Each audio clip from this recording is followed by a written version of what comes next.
office, and the accusations were attached, but in a highly legalistic language, beyond the comprehension of many Kenyans. But the response of the Deputy President was not there to enable them to make an informed decision by listening to the charges against him and listening to his response. Because the rules of natural justice demand that no man should be condemned unheard. My lawyers will be vigorously challenging that public participation $0.2 billion, despite his known income by way of employment is 24 million. This is extremely outrageous. Estimated value is 5.2 billion. Honorable Mutuse goes ahead to give properties income by way of employment that he alleges are owned by one Rigathi Gachagua. This is extremely I trust he was just given a document to sign. Had he taken some bit of time goes ahead to do some research, he would not embarrass himself. He alleges are owned by one Rigathi Gachagua. James Derito Gachagua was the governor of Nyeri and died in London on the 24th of February to do some research 2017, and yours truly, Rigathi Gachagua, was by his bedside. Prior to his death, was the governor 3 or 4 weeks before, on the 24th of February, he wrote his will and appointed Rigathi Gachagua as an executor of that will, jointly with Mwai Madenge, his close-time buddy, with a quantity of a celebrated lawyer, Njoroge Regeru. The three of us were tasked as an executor of that will, to manage his estates. Close-time body. In the will, you'll be given a copy, properties, and assets, the three of us and cash, and anything that he owned in this world to manage his estates. And among the things that he did put was in the will, the Olive Garden Hotel, the Beach Resort, and assets, the Queen's Gate apartment, and anything that he owned, and Langata high-rise flats. And among the things that he did put, it is these 4 properties that the Honorable Mutuse alleges the Queen's Gate in the National Assembly that Rigathi Gachagua has acquired them after becoming Deputy President 4 properties in 2022 when Derito Gachagua died in 2017. It is the most embarrassing allegation a member of parliament can table before the National Assembly. In 2022, when Derito Gachagua died in 2017, those properties were constructed and were in operation when Derito Gachagua was alive. Allegation a member of parliament can table before the National Assembly. Those properties were constructed and were in operation. I take this opportunity to ask for forgiveness to my late brother, James Derito Gachagua, that today, as your younger brother defends himself, he'll defile your privacy by distributing your will that you wrote in privacy. That your properties that you worked so hard for many years to benefit your wives and children are now a subject of discussion and are alleged to be proceeds of corruption. How unfair, how cruel can you be to a dead man? A man who worked so hard, a man who gave his life for his family, to buy plots, to construct property, and leave them in his death for his children and his brothers and sisters. And then you go to the floor of the House and allege that those properties are production of corruption. My dear brother, rest in peace and forgive me for having joined politics. Because were it not for politics, you would not suffer this shame. Your children are crestfallen as they see their properties being splashed in newspapers as proceeds of crime. The Olive Garden Hotel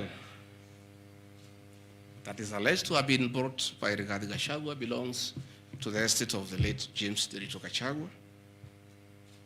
And in his will, he directed that we sell all his properties and divide the proceeds among his brothers, sisters, wives, and children. We, as the executors of his estate, and I want to pay Gero and Mwai Madenge for their commitment and sacrifice to the Gachagua family. Many executors by deceased people end up misusing them and depriving the beneficiaries.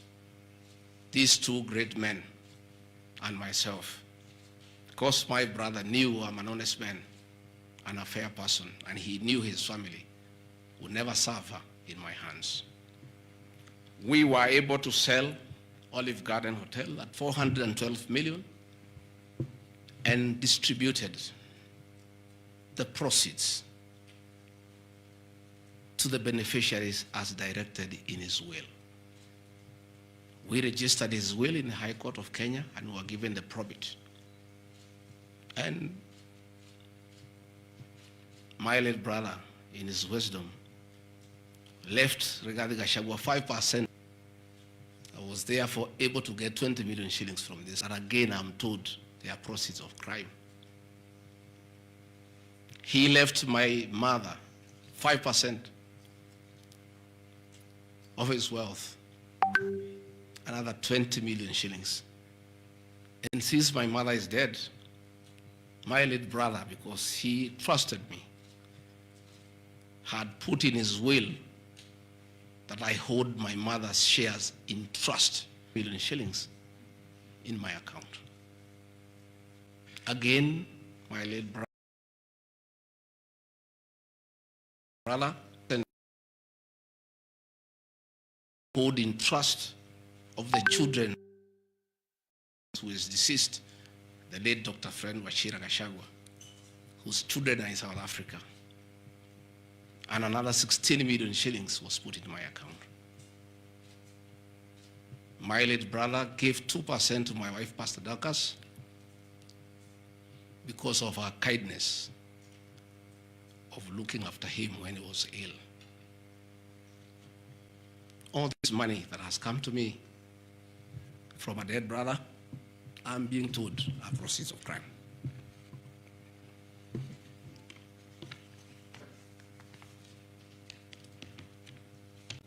Queen's Gate Service Apartments, another property belonging to the late Gachagua, is another property that I'm told I've bought as when I'm deputy president. That is why I have 5.2 billion worth of money.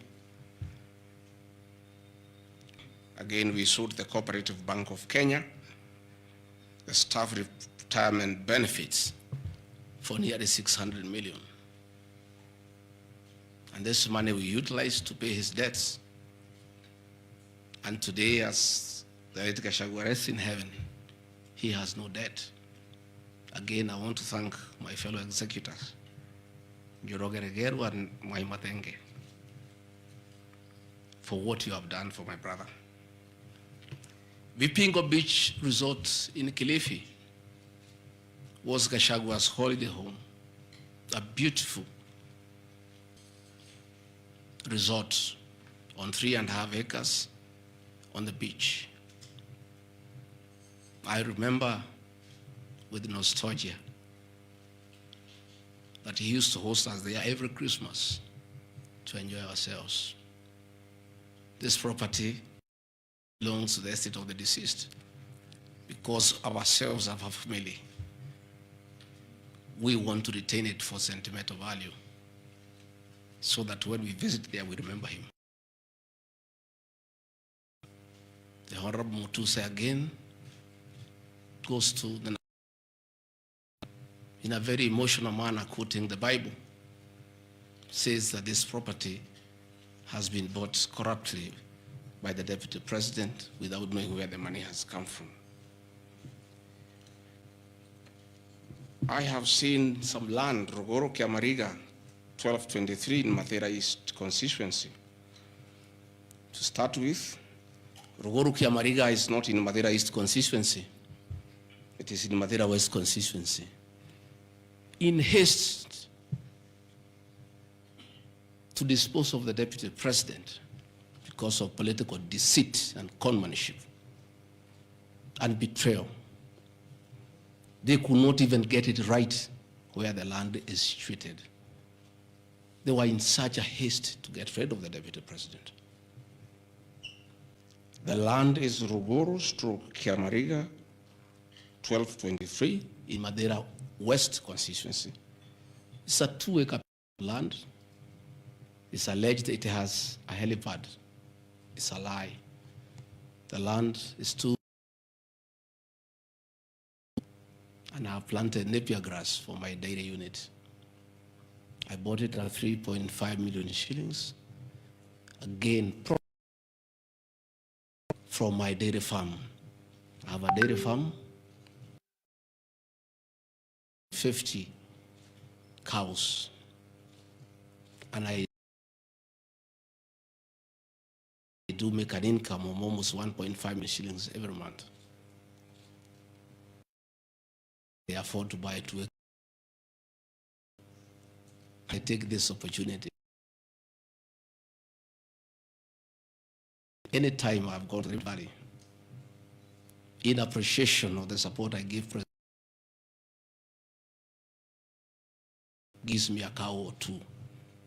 And within 2 years, I have the dairy farm in Mathera of the Kalenjin people. I want to thank them for their kindness.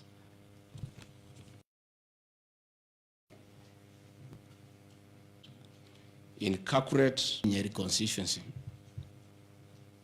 as Deputy President of the Republic of Kenya, I saw the Honorable Njoroge Wainaina, the MP for Kenny, motion to impeach me on the allegations, this one being among them. Had there been no malice, Njoroge Wainaina, Honorable MP for Kenny, would have advised the Honorable Mutuse that he sold me this land in the year 2015. I have still agreement I'll give you with this picture. I bought this land from the Honorable Njoroge Wainaina in 2015. I was not even a member of parliament. Yet he has appended a signature that I should be impeached and go home for having corruptly bought 40 acres of land in Kakuret. In fact, the land is not 40 acres, it's 35. The allegation is that it's 40 acres. But that land is 35 acres. The people of Kakuret know it. I bought it from the Honorable MP for Kenny and had heard this motion. I'm sure you not action. There was a lot of intimation. I'm sorry, I'm told the Honorable Nina is admitted in hospital because of threat, coercion. He is being forced to harbor against his will and his conscience.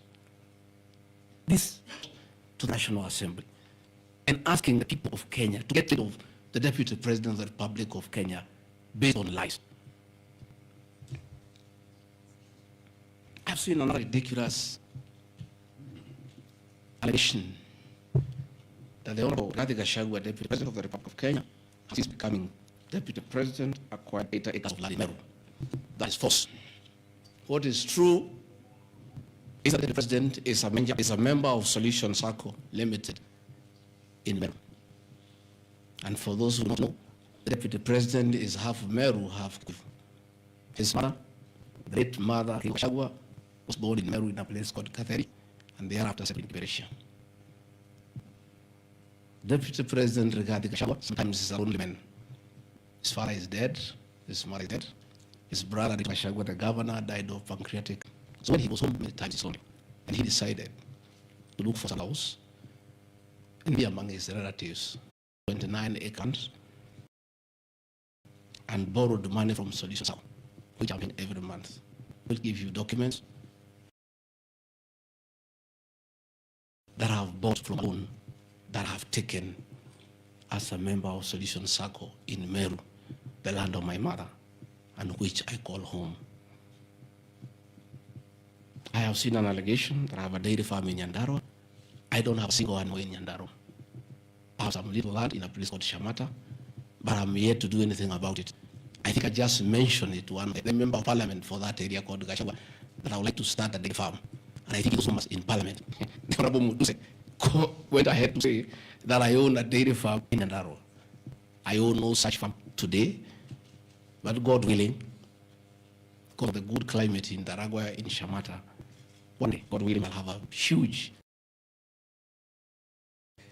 I have seen companies listed just to create an impression that regard Gachagua is doing business. I want the people of Kenya to know that Gachagua was a businessman before he became a politician.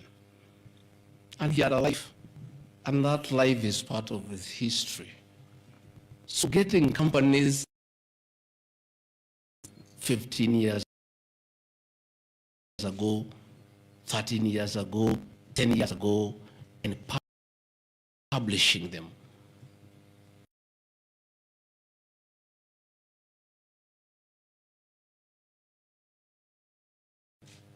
I left university in 1989.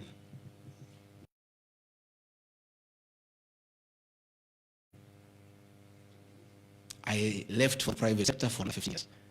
In those 15 years, I was a very astute businessman. And luckily for me, maybe of you are not that lucky, it was during the Kibaki era when things were working. The economy was strong, business environment was right, and there was room to make money.